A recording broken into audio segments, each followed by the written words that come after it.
Alright people, YouTube friends, obviously with those two calibers there, I mean it's highly arguable. People, I mean, there's so much talk that can be done about those two calibers right there. It's just completely outrageous, you know what I'm saying? Because you got a 9mm sitting there, which has been around for a long time. You got a 45 ACP sitting there, which has been there for, a long time. 45 caliber in general has been around for a very long time, matter of fact. Now the 9mm hasn't been around quite as long as the 45, of course, but it's still been around. We're talking caliber wise here. But the ACP version of the 45 caliber, of course, come out, around 1911. The ACP version, of course. But so technically, as far as those two calibers go, all in general, they come out around, I guess, roughly the same time. But the caliber-wise, 45's been out way longer. But anyway, obviously with these two right here, I've shot plenty of both. I've shot actually more 45 ACP than I've ever shot 9mm. Okay? But obviously with that right there, with 45 ACP, you're getting a whole lot larger diameter hole. The hole's going to be way bigger. And with the 9mm there, it's going to be way smaller. Obviously. Because it's a bigger fucking bullet. There's just no other way around it. It's a bigger bullet, and a bigger bullet's going to put a bigger hole in whatever you're shooting at.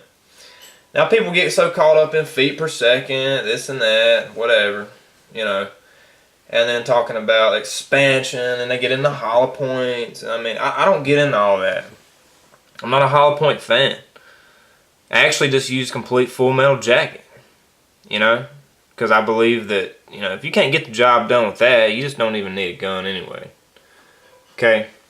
So I've put thousands of rounds through 45 ACP, and I've done it at different distances. Obviously, since you got less feet per second, with the 45, you got around 850 feet per second, roughly.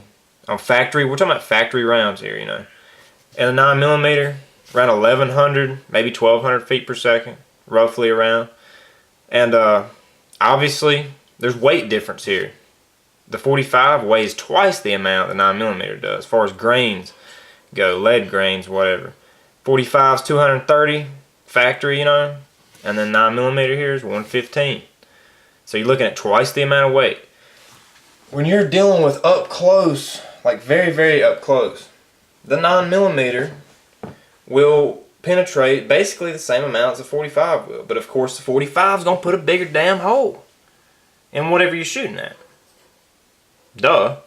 And it's going to hit just a little harder too, because the feet pounds per square inch or whatever, foot pounds per square inch, it's a little bit more with 45 either way you look at it.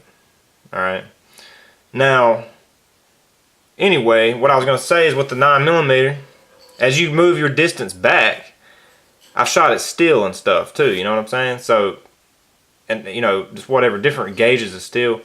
9mm does not penetrate as much as a 45 out and around 25 to 30 yards, around 40 yards.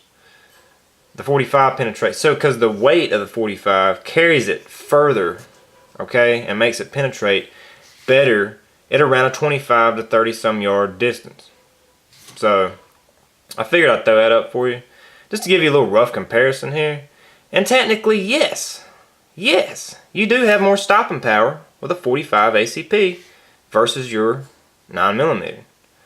It's just simple as that, okay? More stopping power with that 45 ACP, but not saying the 9mm won't get the job done, okay?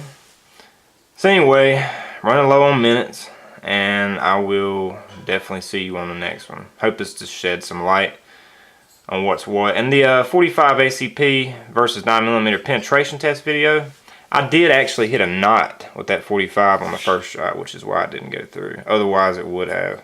That's why I had to give it a second chance on there, when I said I was going to give it a second shot. And it made it through then. So go back and watch that video if you'd like. And thank you for watching this one. And more videos and variety to come. Oh yeah! Oh yeah!